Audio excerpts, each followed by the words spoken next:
The Woman in the Farrowing Crate. Let me tell you about the year the silence came to our farm. It was 2004.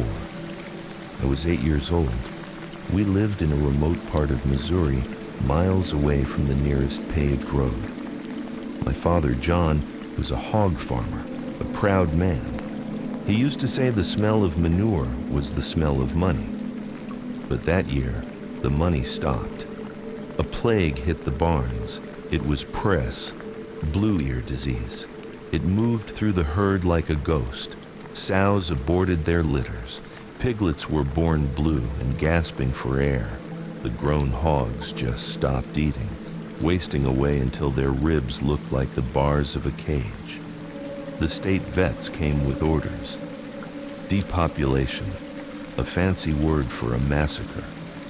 I still have nightmares about the trench they dug behind the cornfield, the sound of the machinery, the smell of diesel and burning flesh that hung over the county for weeks. When the last truck left, our farm was empty. My father broke. He couldn't stand being in the main house. He said the silence in the bedrooms was too loud. So, he took a sleeping bag, a lantern, and a plastic bottle of Old Crow, and he moved into the empty farrowing barn. He said he slept better there. He said he deserved to be with the ghosts of his herd. One night in October, I saw the lantern light flickering in the barn window. I grabbed my pillow and ran across the yard. The wind was cutting through my pajamas. I slipped into the barn. "Daddy," I whispered. He was lying on a cot in one of the empty stalls, half asleep, the bottle of Old Crow empty beside him. He didn't send me back. He just lifted the heavy wool blanket and let me curl up next to him. It was freezing in there. The concrete radiated cold and the air smelled of bleach and old iron. We lay there in the dark. I started drifting off until I heard it. Tap, tap, tap. It was distinct, rhythmically perfect. It was coming from the wooden partition of the stall next to us. Tap, tap, tap. I opened my eyes. A sliver of moonlight cut through the ventilation slats. And there, gripping the top edge of the stall divider, was a hand. It was a woman's hand, pale as bone, thin, elegant fingers with nails painted a dark, chipped red. But there were only 4 fingers visible. They were drumming on the wood, impatient, waiting. My heart hammered against my ribs. I froze, unable to breathe. "Daddy," I hissed, shaking him. "Daddy, look." My father groaned.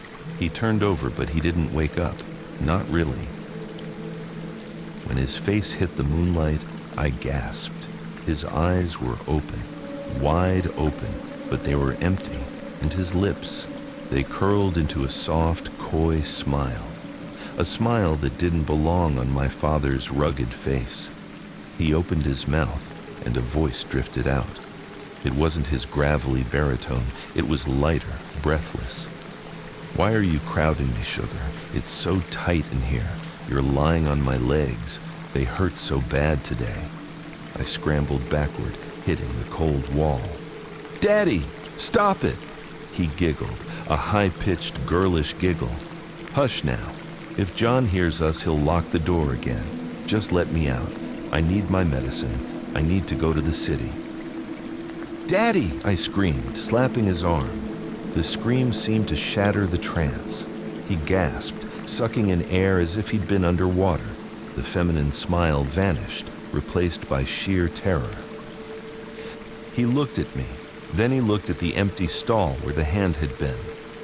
He didn't ask questions. He grabbed me, dragging me off the cot. We ran barefoot across the frozen gravel back to the house. He locked the back door and pushed a kitchen chair under the knob. The next morning, the sun was bright, but the house felt heavy. My mother finally told me the truth. "It's time you knew about your Aunt Ruby," she said. "This wasn't about the hogs. This went back to 1990. Ruby was Dad's younger sister. She ran off to Chicago in the late 80s chasing fame. When she came back 2 years later, she was a skeleton. She'd come home with AIDS. Back in 1990, in rural Missouri, people were ignorant. They were terrified. The neighbors would have burned our house down if they knew she was here. And my grandparents, they were ashamed. So, they hid her. They fixed up a stall in the farrowing barn. They put in a cot and a heater. That's where Ruby spent her final months, hiding like a dirty secret. My father, John, was the only one who would go out there to feed her, passing trays of food over the barrier. Ruby lost her mind at the end. The virus attacked her brain. She spent all night tapping on the wooden walls, begging her brother to let her out. She died alone in the dark, in that very stall where Dad and I had slept. We thought that was the end of it. We thought acknowledging the ghost would make it go away. We were wrong.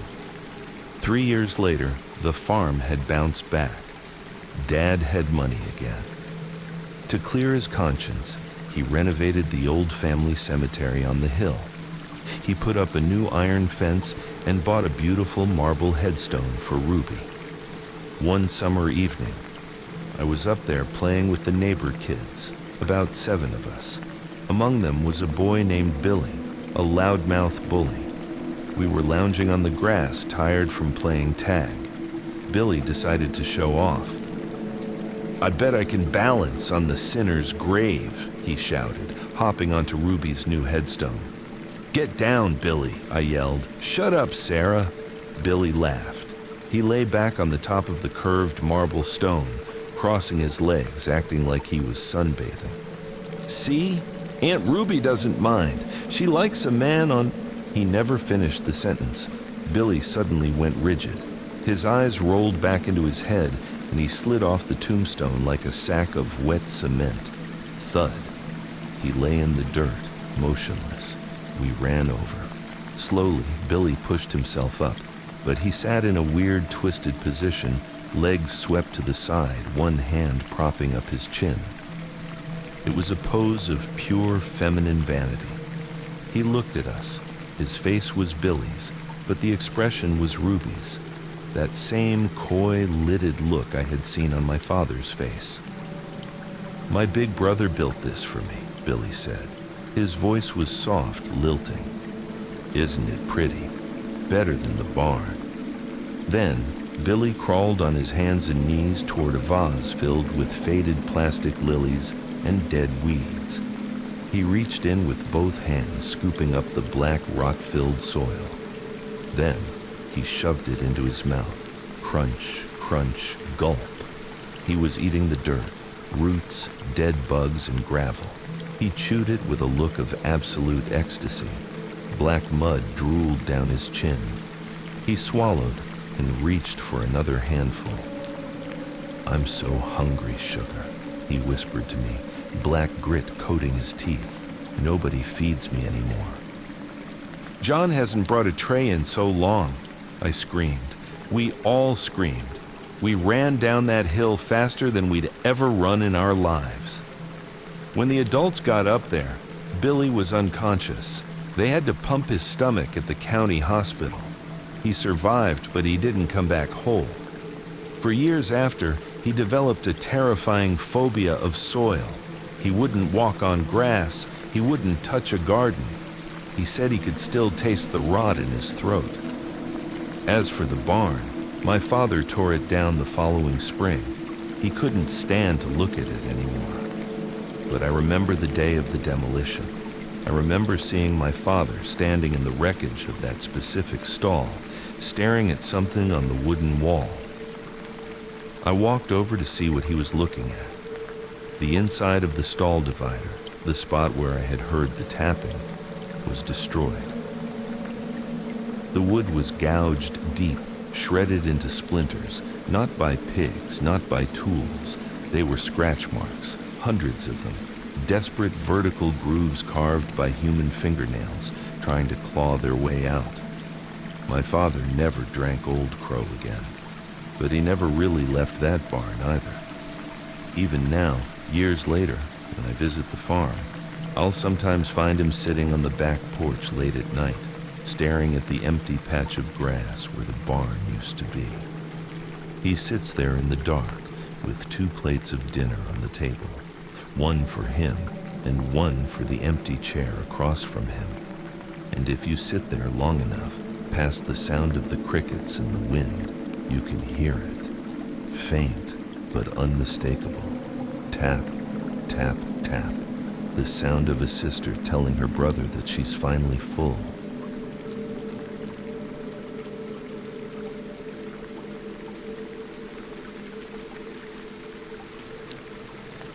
Unit 4B, Detroit, 2010. The city was bleeding out. Factories closed, houses abandoned, and the American dream lay broken on the sidewalk. In this desperate landscape, Mark and Lisa, a young couple working the assembly line, needed a place to live. They were broke. They needed cheap. Fate led them to an old red brick building on the west side. The landlady, an old woman with cloudy eyes, took them down to the basement, Unit 4B. It was a studio apartment, cramped, damp, buried underground. The only windows were high up near the ceiling, looking out at the tires of passing cars. The ceiling was low, crisscrossed with silver ventilation ducts and hissing radiator pipes like the exposed guts of the building. Rent was $400 a month, utilities included. Mark and Lisa smelled the mold, the rust, and a faint sweet scent of spoiled meat. But they had no choice. They took it. The neighbors were strange. Whenever Lisa did laundry, the old ladies in the building would stare at her with pity. "Sleep okay down there, honey? Hear any popping noises?" Lisa would ask what they meant, but they'd just look away. "Just rats, probably. Be careful with the outlets." They ignored the warnings until the night of Mark's birthday. Mark invited some guys from the factory over. 10 big guys drinking beer, eating pizza, filling that tiny basement with noise and smoke. By 2 a.m., everyone left except Jerry. Jerry was wasted. Couldn't stand up, let alone drive. Mark took his keys. "You're crashing here, Jerry. Sleep it off." Mark cleared a space on the messy kitchen counter, leaving the leftover pizza and beer cans. He pointed Jerry to the old sofa against the wall, right under the ventilation ducts. Mark and Lisa went into the bedroom and locked the door. The apartment went dark. Jerry lay on the sofa, spinning. The basement was freezing. Around 3 a.m., Jerry woke up. He felt a cold draft, not a breeze, a touch. Something cold and small brushed against his hair. He froze. He heard the bathroom door, just a few feet away, creak open. Then, click shut. Then, the sound of water running. Mark must be up, Jerry thought, and turned over. Minutes later, he felt it again. A small, icy hand stroked his cheek. Jerry sat up, eyes wide. The room was empty. Only the streetlights casting long, twisted shadows through the high windows. He tried to go back to sleep facing the back of the sofa. Then he heard it. Clang, clang. Metal hitting metal, coming from the kitchen area. Jerry sat up. He squinted into the gloom. Standing by the sink was a boy, maybe 8 years old, wearing a private school uniform, white shirt, blue slacks, a crooked tie. The boy was tapping a frying pan against the sink. Clang, clang. Jerry rubbed his eyes. Whose kid is this? He thought. Before he could speak, the boy stopped. He put the pan down. He hopped up onto the kitchen counter. He squatted next to the pile of garbage and leftover food. Jerry watched in horror as the boy grabbed a slice of cold, cigarette ash-covered pizza. He shoved the whole thing into his mouth. He didn't chew, he swallowed. Gulp, gulp. The sound was wet and thick, like a clogged drain swallowing sludge. Jerry sobered up instantly. This wasn't right. The boy finished eating. He turned to the old cast iron radiator in the corner. He jumped down and sat on top of it. The radiator was heavy, bolted to the floor, but the boy started shaking it. Rattle, bang, rattle, bang. He shook it with impossible strength. The pipes screamed, and the boy laughed, a high-pitched static giggle. Zist. Heh heh heh. Zist. Jerry pulled the blanket over his head, peeking through a tiny slit. The boy stopped shaking the radiator. He stood up and turned slowly toward Jerry. Jerry couldn't see his face clearly, just a dark, charred shape. Then, the boy did something impossible. He jumped onto the fridge, and from the fridge, he grabbed the silver ventilation pipes on the ceiling. He swung his legs up. He started crawling upside down, like a spider or a lizard clinging to the metal ducts. He crawled slowly, straight toward the sofa where Jerry was lying. With every movement, Jerry heard a sizzling sound. Hiss, crackle, and the smell hit him, burnt hair, melting plastic, cooking meat. The boy crawled until he was directly above Jerry's face. Slowly, he lowered his head, hanging upside down from the ceiling. He put his face right next to the slit in the blanket. Jerry saw him. The boy had no face. It was a mask of black charcoal. His skin was cracked and peeling, oozing yellow fluid. His eyes were boiled white. His lips were burned away, revealing a permanent skeletal grin of bright white teeth. He opened his mouth, exhaling heat and smoke.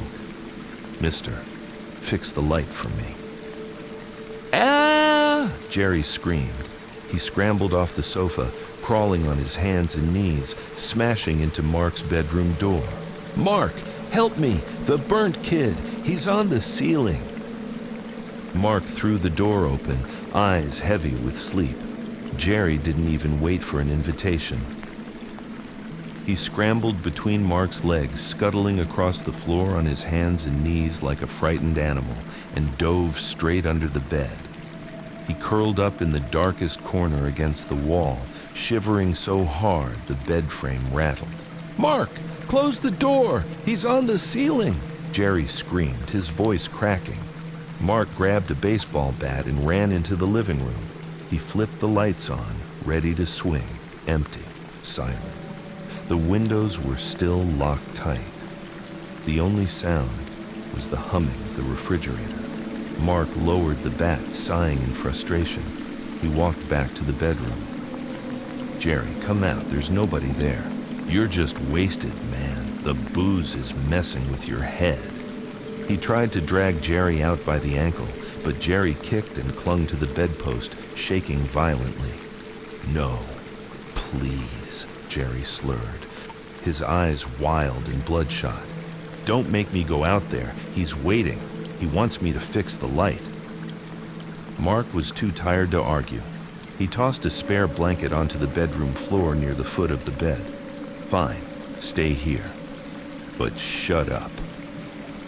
Jerry crawled out from under the bed but refused to stand up. He pulled the blanket over his head, curling into a tight ball.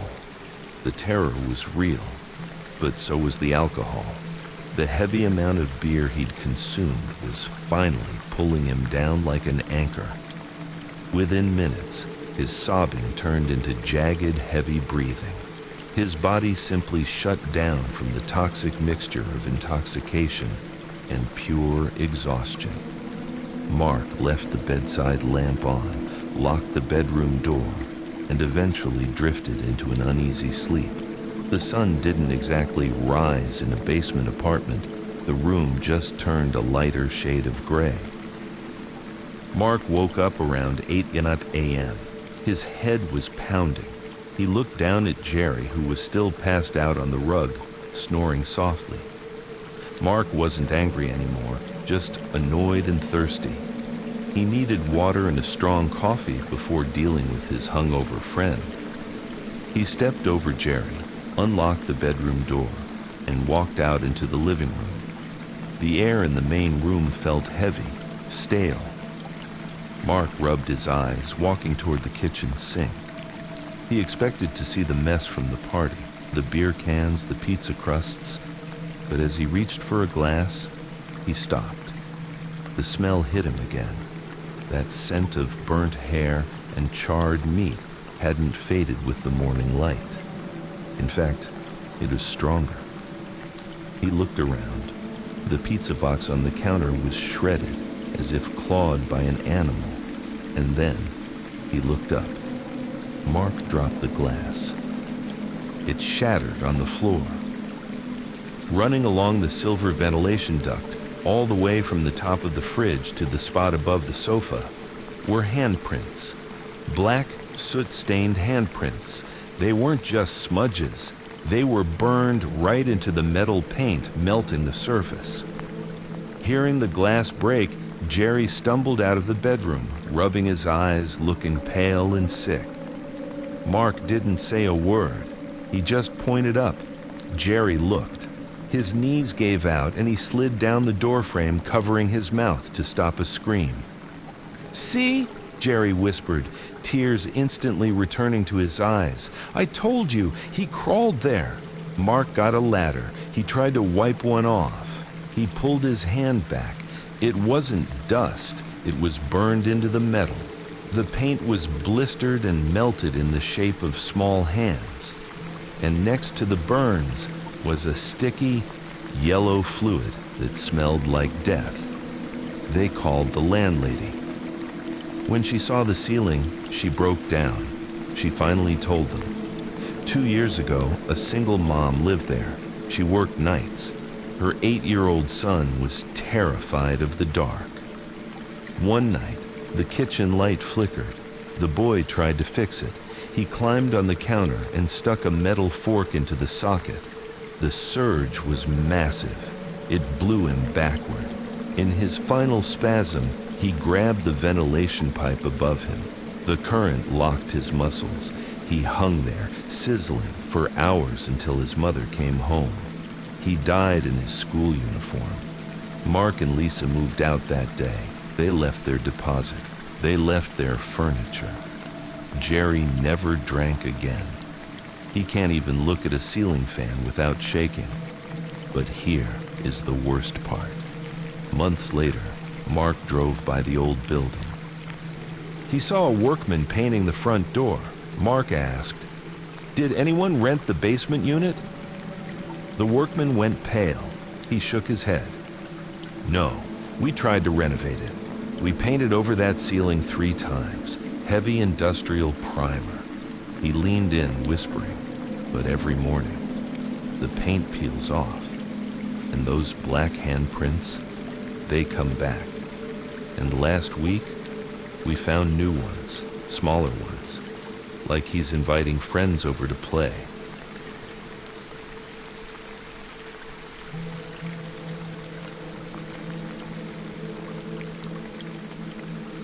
The Washerwoman. My name is Remy. People say you can't run from your roots, but for the last 10 years, I've been running as hard as I can from the mud and black water of the Atchafalaya Basin. It started the winter I turned 8. My father, Lucas, decided it was time to bridge the gap with his parents. We packed up our station wagon and drove 3 hours from New Orleans deep into the bayou, where the roads turn to dirt and eventually disappear into the water. My grandfather, Pawpaw Silas, was a man carved out of cypress wood and spite. He lived in a stilt house accessible only by a long wooden boardwalk over the swamp. He hadn't spoken to my dad in years. The reason was land. Pawpaw wanted Dad to marry a Boudreaux girl to merge our property with theirs. Instead, Dad moved to the city and married my mom. Pawpaw called it thinning the blood. Christmas Eve dinner was suffocating. The air conditioner was broken, and the humidity hung heavy in the room, smelling of stale beer and boiled crawfish. Pawpaw Silas had been drinking moonshine since noon. His eyes were yellow and wet. It started with a mumble, then a shout. He slammed his fist on the table. "You think you're better than us, boy," he spat at my dad. "You come here with your shiny shoes and your city wife, looking down on this house?" Dad tried to stay calm. "We just wanted to see you, Pop." "Don't you pop me." Silas stood up, swaying. He grabbed the heavy cast iron skillet from the stove, still greasy with bacon fat. Before anyone could move, he swung it. Crack. The metal connected with Dad's temple. Dad dropped like a stone, blood instantly pooling on the linoleum floor. Pawpaw didn't stop. He reached for a skinning knife on the counter, his face twisted in a blind, drunken rage. "I'll gut you like a catfish, you traitor!" my mom screamed, a sound that pierced my ears. "Mama, get Remy out! Run! We'll hold him off!" My grandmother, Mama B., a tiny woman who had spent 50 years shrinking under Silas's shadow, grabbed my wrist.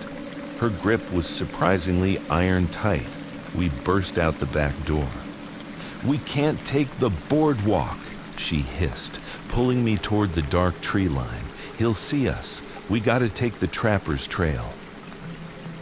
The trail wasn't really a path. It was a strip of semi-solid ground that cut through the old parish cemetery. In the bayou, the water table is too high to bury bodies in the ground. Instead, we have above-ground tombs, white concrete vaults that look like little houses floating on the mud. It was pitch black. The Spanish moss hung from the trees like tattered ghosts, brushing against our faces. We were running between the rows of tombs when Mama suddenly stopped. She jerked to a halt so hard I almost slipped in the mud. She was staring at a large moss-covered tomb belonging to Widow LeBlanc, a woman rumored to practice voodoo who had died a decade prior. Mama began to speak, but not to me. She was yelling at the empty air. "Let me pass. Get your hands off me. I ain't got time for your games, woman." I tugged her hand. "Mama, please. Pawpaw is coming." She went silent. Her shoulders slumped forward. Slowly, her head turned toward me. The fear was gone from her face. Her eyes were wide and glassy, and her mouth twisted into a slack, lopsided grin. Shaw, she whispered. Her voice was deeper, raspy, like gravel grinding together. "You hungry, baby?" "Mama," I whined, terrified. "Hush now," she giggled, a wet, rattling sound. "Widow LeBlanc is throwing a party. It's her birthday. Look at all this food." She dragged me down into the mud right next to the tomb. Someone had left offerings on the concrete slab, a stale king cake from Mardi Gras, rock hard and covered in ants, and a few bottles of cheap rum. To my horror, Mama grabbed a handful of the green, moldy cake. She shoved it into her mouth, chewing greedily, green dust puffing from her lips. She broke off a piece, crawling towards me on her hands and knees. "Eat," she commanded, her eyes rolling back in her head. "Taste the magic, boy. It keeps you here. It keeps you safe." I backed away, crying. Her old flip phone started ringing in her pocket, my mom calling to say they had subdued Pawpaw. Mama ignored it. Ring, ring. She just sat there in the dark, gorging on rotten cake, stroking the cold stone of the tomb, whispering, "Yeah, we stayin' right here, never going back." When the sheriff found us hours later, Mama was passed out cold, hugging the tombstone, her face smeared with mud and mold. When she woke up in the hospital, she remembered nothing. She said she felt a cold hand grab her ankle, and then the lights went out. 10 years passed. We never went back. Then, Pawpaw Silas died of a stroke. Since Dad wanted nothing to do with the place, it fell to me, now 18, to drive down and sign the papers to sell the land to a developer. I arrived in the afternoon. The house was exactly as I remembered. rotting wood, and silence. I spent the day clearing out junk. By evening, the isolation was getting to me. I drove out to the highway gas station just to see other human beings and play some arcade games. I stayed too long. It was nearly midnight when I drove back to the property. To get to the house from the driveway, you have to cross a 200-foot wooden pier over the swamp. I knew, I had noted it specifically that morning, that a section of the pier had rotted and collapsed, leaving a 10-foot gap of open black water. You had to carefully step around onto the support beams to cross it. I parked my truck. The humidity was oppressive. The only sound was the chirping of crickets and the distant splash of gators. I started walking down the long pier, tired and zoning out. Then, a voice drifted out of the fog. "Hey, young man, give me a hand." I stopped. About 20 feet ahead of me, standing under the pale moonlight, was a woman. She looked middle-aged, wearing a dirty, shapeless nightgown. She was bent over at the waist, struggling to lift a large, soaking wet burlap sack. To my tired eyes, heavy with the weight of a sleepless night and the endless drone of the swamp crickets, the pier looked unbroken. The moonlight played tricks on the rotting wood, smoothing over the jagged gaps and missing planks until it resembled a sturdy path home.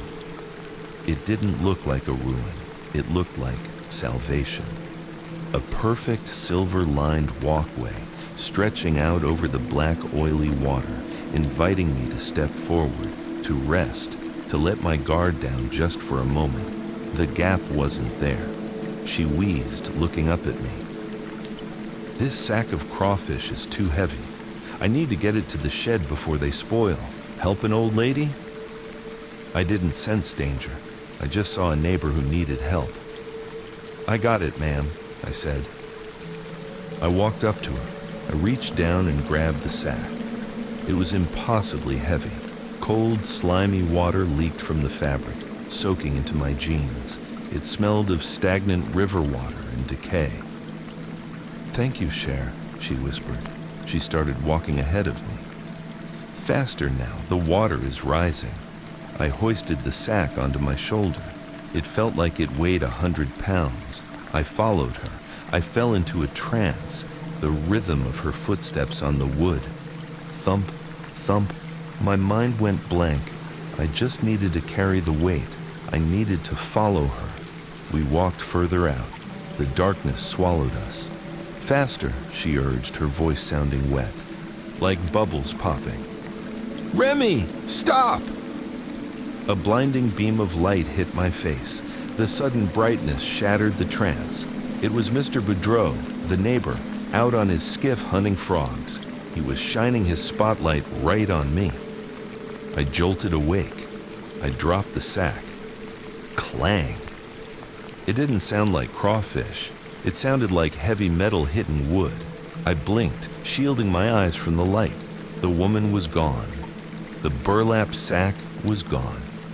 Lying at my feet was a massive rusted boat anchor tangled in heavy chains and weeds. And then I looked down at my feet.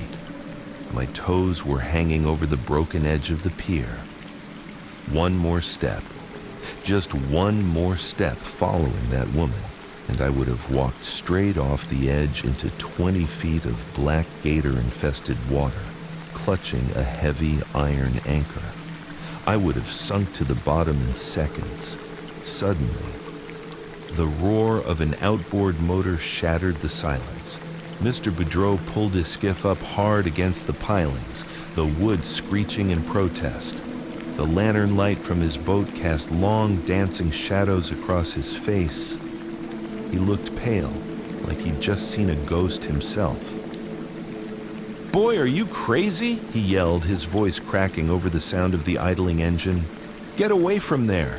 That was the washerwoman!" His hand trembled as he pointed a calloused finger down at the murky water swirling below my feet. The darkness beneath the surface seemed to churn. "You ain't from around here, are you?" Last year, a drifter woman drowned right in that spot. Folks say she slipped while washing her clothes in the river. Poor soul got tangled in an old trot line. Hooks and nylon dug into her skin, dragged her down deep. The current took her before she could even scream. She's been down there in the muck ever since, waiting, just trying to find someone else to carry her burden so she can finally rest. I stood there, trembling, looking at the black water swirling below my feet. I realized then that the sack wasn't crawfish. It was the weight of the grave. I signed the papers the next morning and drove back to the city without looking in the rearview mirror. But sometimes, when it rains in New Orleans, I can smell that specific scent of mud and rot. The old folks say the swamp has a memory. It marked me when I was 8 in that cemetery, and it tried to collect me when I was 18 on that bridge. I don't think it's done with me yet.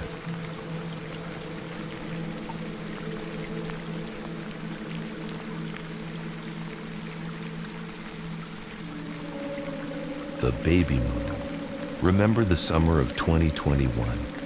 The world was just starting to open up again, but everyone was still losing their minds from cabin fever. Harper certainly was. She was 8 months pregnant, swollen, cranky, and stuck in a sweltering apartment in the city. She needed out. She demanded a BABYMOON, one last trip before the diaper chaos began. Her husband, Liam, being the patient saint that he is, managed to borrow a key from his Aunt Diane. Diane had an old rustic cabin up in the Catskills. It was secluded, right on the water, and totally free. The catch? It was rustic. No Wi-Fi, no TV, and definitely no central air conditioning. When they got there, the heat was oppressive. The only way to survive was to open every window in the place. The cabin had a sleeping porch. You know, one of those rooms with walls made entirely of mesh screens to let the breeze in while keeping the bugs out. Harper loved it during the day, but at night, the woods got pitch black, and the sound of the lake lapping against the dock was unsettling. On their first night, the humidity broke, but it was still sticky. They decided to sleep on the daybed out on the screened porch to catch the cross breeze. Harper tossed and turned. Her back was killing her. Liam spent an hour rubbing her feet and lower back until his hands cramped up. Eventually, they both drifted off to the sound of crickets and bullfrogs. Around 2 a.m., the air went still. Harper was in a deep sleep when she felt it, a sudden sharp coldness right on her belly.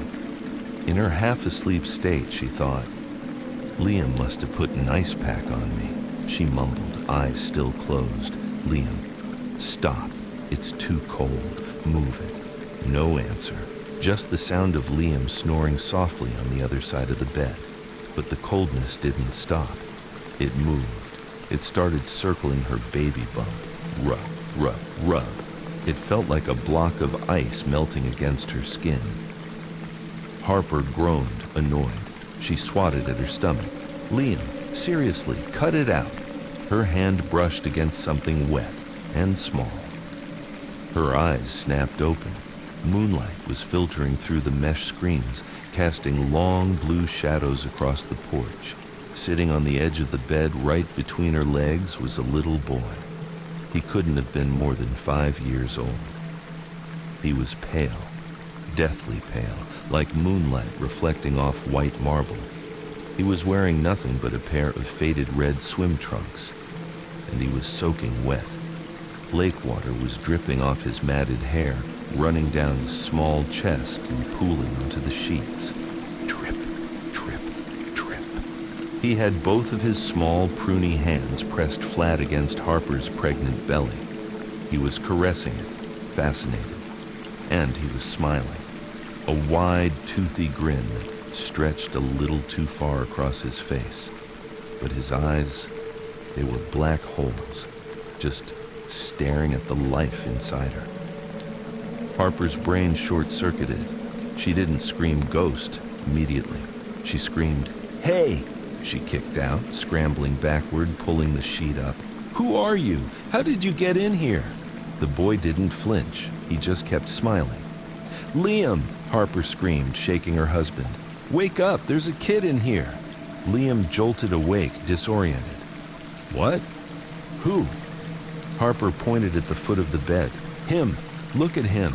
The boy slowly pulled his hands away. His smile faded. His face dropped into an expression of profound, crushing sadness. He didn't run. He didn't turn around. He just backed away. He walked backward, his wet feet making squishing sounds on the wooden floorboards. He backed right through the mesh screen door, which hadn't been opened, and faded into the darkness of the yard. Harper was hyperventilating. Liam flipped on the porch light. "There's nobody here, Harp," Liam said, rubbing his eyes. "You were dreaming." "I was not dreaming," Harper yelled. "Look at the bed." Liam looked down. Right where the boy had been sitting, the sheets were soaked. A dark, heavy stain of water that smelled like stagnant mud and decaying weeds. Harper refused to sleep in that room again. She made Liam lock every door and window, and they huddled in the main bedroom with the lights on until sunrise. The next morning, they called Aunt Diane. "Diane," Liam asked, voice shaking, "is there a neighbor kid nearby, maybe 5 years old, wears red swim trunks?" There was a long silence on the other end of the line. "Oh, honey," Aunt Diane whispered, "you saw him." She told them to go down to the water's edge near the old oak tree. Harper and Liam walked down there. Hidden in the tall grass, they found it, a rotting wooden cross nailed to the tree trunk. At the base, half buried in the mud, were a few plastic toys, trucks and soldiers, bleached white by the sun and covered in moss. "That was the Miller boy," Aunt Diane explained later. "Happened back in the late 90s. He was playing catch by himself. The ball went in the water. He went after it, got tangled in the weeds. He drowned. The family was devastated later and never came back. They abandoned the house and they abandoned his memorial." "He's lonely," Diane said. "He likes people, especially moms. I think he misses his mom." Harper looked at the wet spot that was still drying on the porch floor. She remembered the cold hands rubbing her belly. The boy wasn't trying to hurt her. He just wanted to feel what it was like to be close to a mother again. But that didn't make it any less terrifying. They packed their bags and left within the hour. No baby moon, no relaxation. Harper is fine now. The baby was born healthy. But she told me that sometimes, when she's giving her son a bath and the water gets a little cold, she gets a shiver down her spine. She remembers those small, wet handprints on her skin, and the sad little boy who is still waiting by the lake for a mother who never came back.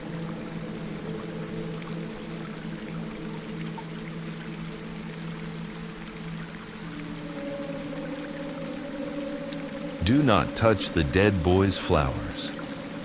They say home is where the heart is, but for my family, in the bleak winter of 2003, home was just a word. It was a temporary stopover in a nightmare. My name is Sarah. This happened when I was 8 years old, living in the deep outskirts of a small town in Georgia. It started with a letter from the state, eminent domain. 2 sterile words that meant the government was taking our land to expand the interstate highway.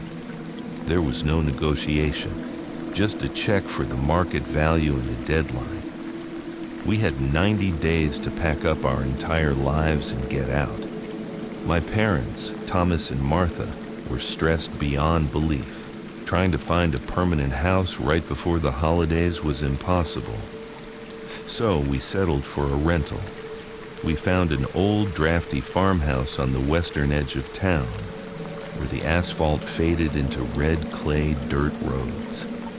It was big enough for all of us, my parents, me, and my Aunt Linda with her 2 teenage kids.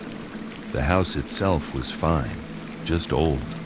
It smelled of damp wood and mothballs. But the problem wasn't the house. It was what sat directly across the street. It was a vacant lot, a gaping wound in the neighborhood. The lot was overgrown with dead yellow kudzu vines that choked everything in sight. But surrounding this chaos was a low, red brick wall. It wasn't a cheap fence. It was an antique retaining wall, beautifully crafted, the kind you'd see on a historic estate. It looked like the skeletal remains of a grandeur that had long since burned away. And standing dead center in that desolate patch of land were 2 trees, ancient camellias. If you're from the south, you know camellias. But you've never seen ones like this. Their trunks were massive, twisted like muscular limbs, thick as telephone poles. They towered over 20 feet high. While every other tree in Georgia was stripped bare by the frost, these 2 were unnaturally alive. Their leaves were a deep, glossy green, looking wet and slick, like they had been dipped in oil. They stood there, silent and imposing, like 2 sentinels guarding a tomb. My dad, Thomas, was a man who took pride in his lawn. He was a gardener at heart. The very first day we moved in, while Mom was unpacking dishes, Dad stood on the front porch, nursing a black coffee, staring at those trees. "Look at that, Sarah," he muttered, his breath forming a cloud in the frigid air. "Those are masterpieces, 100 years old, easy. Someone abandoned a fortune right across the street." I didn't see a fortune. I saw something wrong. Even at 8 years old, I felt a cold prickle on the back of my neck. It felt like the trees were staring back. School let out early for Christmas break. About a week after we moved in, the sky turned that heavy, bruised shade of gray that promised snow. My cousins, Kevin and Emily, dragged me outside to play. They were older, 13 and 12, and I was the annoying little cousin they were forced to babysit. We were tossing a plastic frisbee around the front yard. "Go long, shrimp," Kevin yelled, launching the orange disc way over my head. I jumped, but I was too short. The frisbee sailed over the fence, drifted across the narrow dirt road, and landed softly inside the vacant lot, right at the base of the left camellia tree. "Nice going, Sarah," Emily groaned, rolling her eyes. "You lost it, you get it." I didn't want to go. The air over there seemed still, too still, but I didn't want to be a baby. I zipped up my puffer jacket and ran across the road. I stepped over the low brick wall. The moment my feet hit the soil on the other side, the sound of the world cut out. The wind died. Kevin and Emily's laughter sounded miles away, muffled like I was underwater. I walked through the crunching dead weeds toward the tree. The air smelled sharp, like ozone and old ashes. I bent down to grab the orange frisbee. Thwack! Something small hit my shoulder. It stung. It wasn't a falling branch. It was thrown. I froze. Slowly, I looked up into the dense, dark canopy of the camellia tree. My heart hammered against my ribs. Sitting on a thick branch, about 6 feet up, was a boy. He looked about my age, maybe 7 or 8, but he wasn't dressed for winter. He wasn't dressed for 2003. He was wearing a suit, a black velvet Sunday suit with short pants, knickerbockers, and knee-high socks. He had a pristine white shirt with a stiff collar and a little black bow tie. His black leather shoes shone as if they had just been polished. He sat there, swinging his legs back and forth, casually. His skin was pale, almost translucent, like fine porcelain. He stared down at me with dark, intense eyes. He didn't look scary. He looked out of time. "Here," he said. His voice was high and clear, but it had no warmth. It sounded flat. He pointed a pale finger at the frisbee in my hand. Then, the corners of his mouth twitched up. Not a smile, just a mimicry of one. "Hey, Sarah, what are you doing?" Kevin's voice shattered the silence. I gasped, spinning around to look at the street, and I whipped my head back to the tree. The boy was gone. The branch was still swaying gently, but the boy in the velvet suit had vanished into thin air. I grabbed the frisbee and sprinted back to the house, my lungs burning. "There was a boy," I panted, trying to tell them. "In the tree. He was wearing a suit." They laughed. Of course, they laughed. "Stop making up stories just because you throw like a girl," Kevin sneered. I shut my mouth, but I knew what I saw. That weekend, Dad's fixation on the trees grew into an obsession. He couldn't stand the sight of the overgrown branches. "It's a sin," he kept saying, pacing the porch. "Nature needs order. If we don't prune them now, they won't bloom properly for Christmas. Those dead limbs are choking the life out of it." On Tuesday afternoon, Dad grabbed his heavy-duty pruning shears and the aluminum A-frame ladder. "Sarah, come hold the ladder for me," he ordered. I followed him across the street, my stomach twisting in knots. He set the ladder up against the tree on the right, the one I had seen the boy in. Dad climbed up, his boots clanging against the metal rungs. He started cutting. Snip, snap. The sound was violent in the quiet afternoon. Thick green leaves rained down on me. I stood at the bottom, gripping the metal legs of the ladder, eyes darting around, terrified the velvet boy would come back. "Hey!" Dad suddenly yelled, looking down. I jumped. "What?" "Stop shaking the ladder, Sarah. Jesus, are you trying to kill me?" I looked at him, confused. "Dad, I'm not moving. I'm holding it tight." "Don't lie to me," he snapped, wiping sweat from his forehead. "I felt you tugging on the leg. Just stand still." He went back to cutting. Snip, snap. 2 minutes later. "Damn it, Sarah!" Dad shouted, his face flushing red. "Stop pulling on my pant leg." Tears welled up in my eyes. "Dad, I swear, I'm standing 3 feet away." And I was. I had backed up to avoid the falling debris. I was nowhere near him. Dad looked down. He saw me standing far away. He saw the empty space around his legs. Confusion washed over his face. He blinked, shaking his head. "The wind," he muttered, trying to rationalize it. "Must be the wind catching my jeans."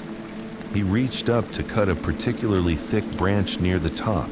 As the blades of the shears bit into the wood, a sound echoed from the tree. It wasn't the sound of wood snapping. It was a low, guttural hiss, like a cat, but deeper. Key hiss. Dad froze. He lowered the shears slowly. He stared into the dark cluster of leaves right in front of his face. "Thomas, dinner!"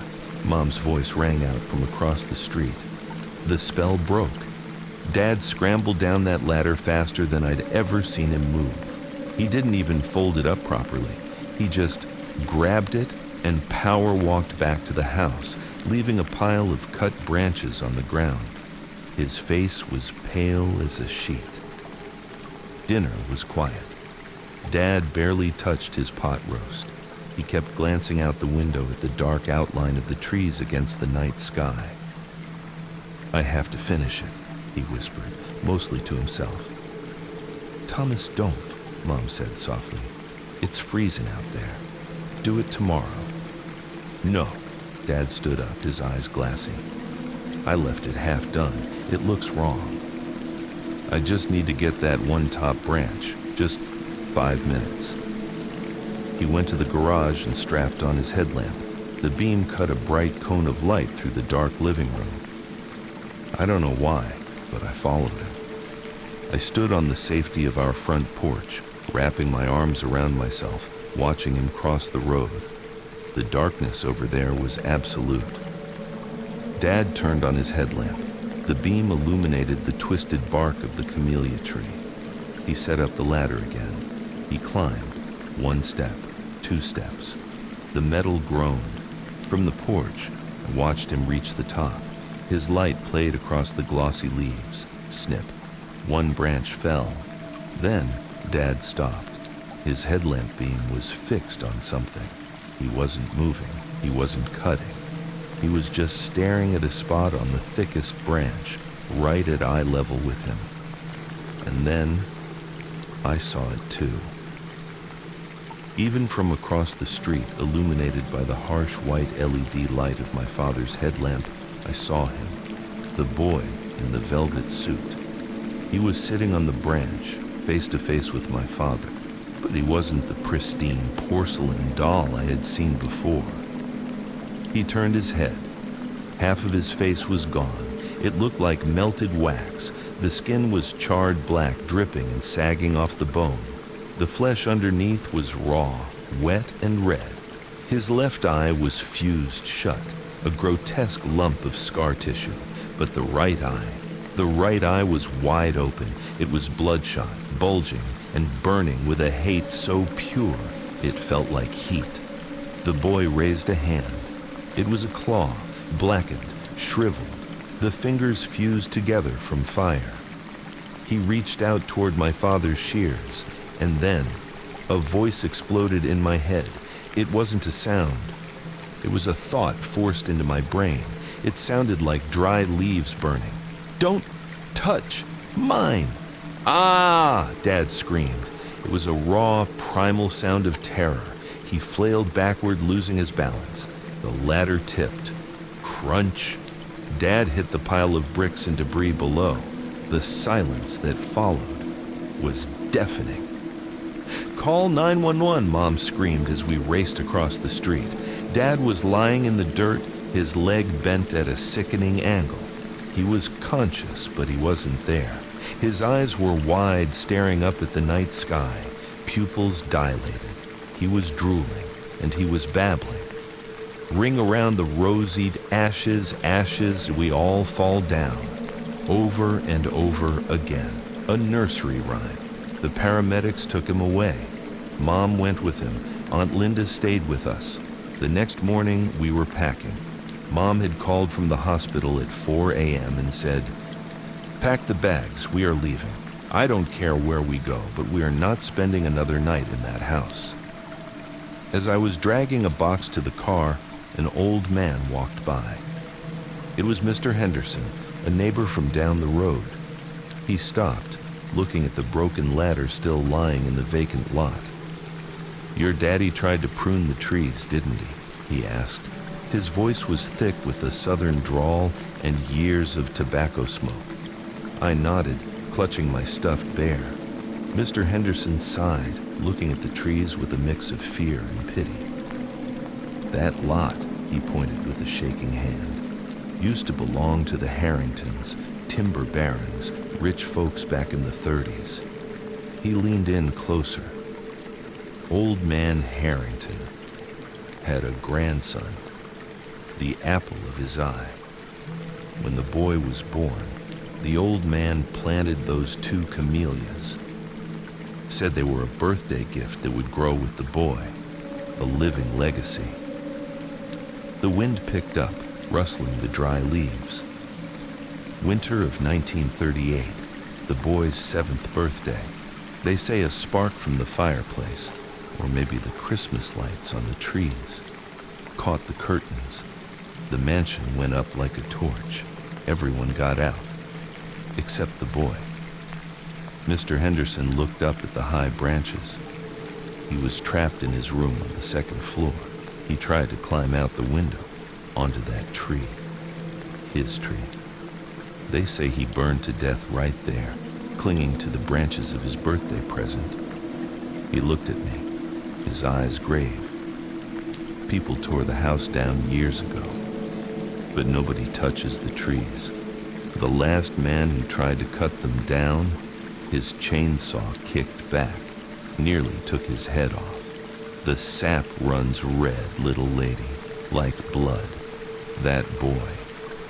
He doesn't like people touching his gifts.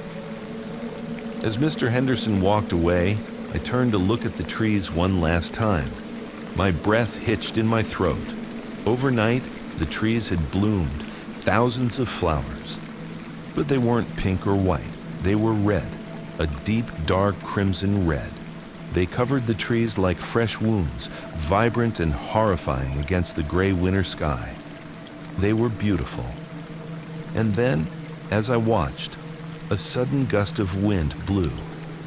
All at once, every single flower dropped. Thud, thud, thud. It sounded like heavy rain. Within seconds, the trees were bare again. The ground underneath was covered in a thick carpet of red petals. It looked like a pool of blood spreading around the roots. And standing there, ankle deep in the red petals, was the boy. His velvet suit was scorched. Smoke rose from his shoulders. He lifted his charred hand and waved at me, a slow, stiff wave. His one good eye bore into mine, and I heard that dry voice one last time. Go. We drove away and never looked back. Dad recovered physically, but he was never the same. He never picked up a pair of gardening shears again, and to this day, if he sees a camellia flower, he starts to shake.